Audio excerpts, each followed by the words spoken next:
The city of Chicago never truly sleeps, but at 3 a.m., it hums with a different kind of energy, a cold, digital vibration that most people never feel.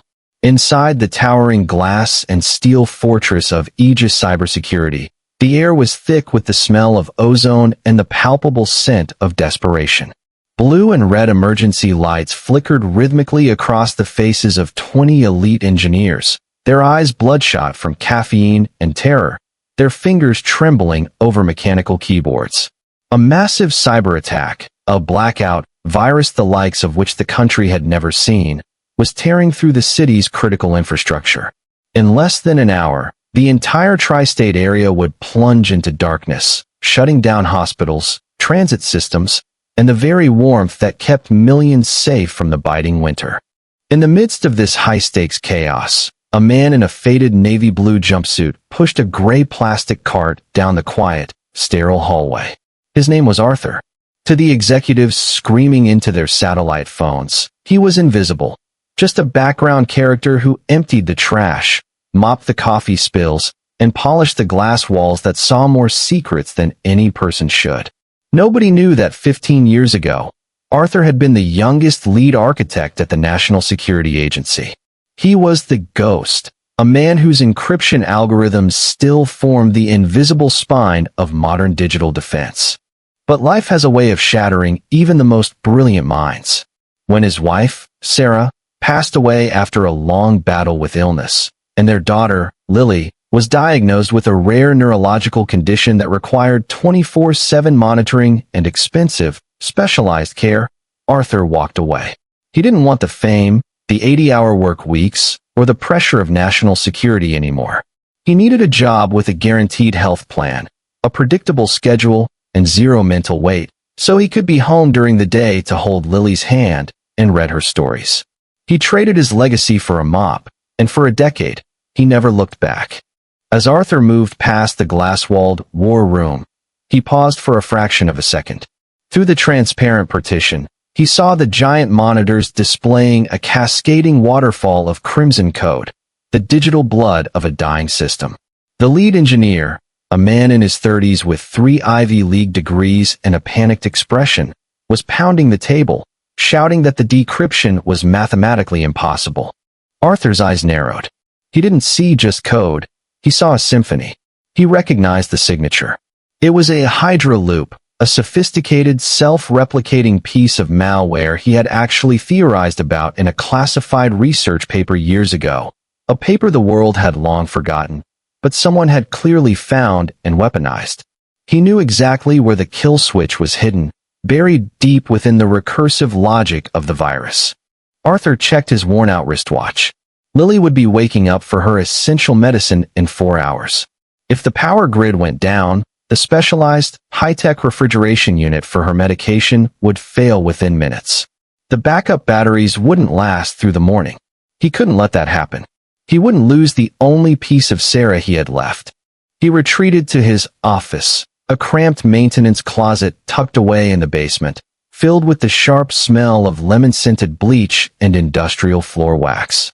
Tucked behind a stack of bulk paper towels and extra mop heads was an old, salvaged laptop with a cracked screen that he had spent months rebuilding from parts found in the company's e-waste bin. He sat on a plastic milk crate, his calloused, wrinkled fingers hovering over the keys. For the first time in 15 years, the ghost of the NSA returned to the machine. The silence of the closet was broken only by the rapid-fire, rhythmic clicking of keys. Arthur wasn't just fighting the virus, he was dancing with it. He bypassed the company's internal firewalls with the ease of a man walking through an unlocked door. He didn't use brute force, he used elegance. He wrote a recursive patch, a silent hunter that mimicked the virus's own signature to go undetected. It traced the malware back to its source, neutralizing the Hydra heads one by one from the inside out. It was a masterpiece of logic, a symphony of syntax that no one in the war room upstairs could even conceive of. With one final, heavy stroke of the Enter key, Arthur sent the patch into the ether. He watched the progress bar for 3 seconds, 100%, and then he quietly shut the laptop. He tucked it back into its hiding place behind the paper towels, took a deep breath of the bleach-scented air, and stood up. He had a coffee spill to clean in Sector 4, and his shift wasn't over yet. Minutes later, a deafening cheer erupted from the war room 60 floors above. The crimson screens turned a calm, steady green. The power grid stabilized, and the city of Chicago breathed a collective sigh of relief, never knowing how close it had come to a total collapse. The impossible crisis had been solved by a phantom user with no ID, no credentials, and no name. The CEO of Aegis, a stern, formidable man named Marcus Thorne, burst out of the command center, demanding to know who had saved his company and his reputation. He spent the rest of the night with his top forensic team, tracking the origin of the patch. They finally traced the signal not to a rival tech firm or a government agency, but to a localized terminal near the basement maintenance wing. The next evening, as Arthur arrived for his shift, he found Marcus Thorne standing by the service elevator.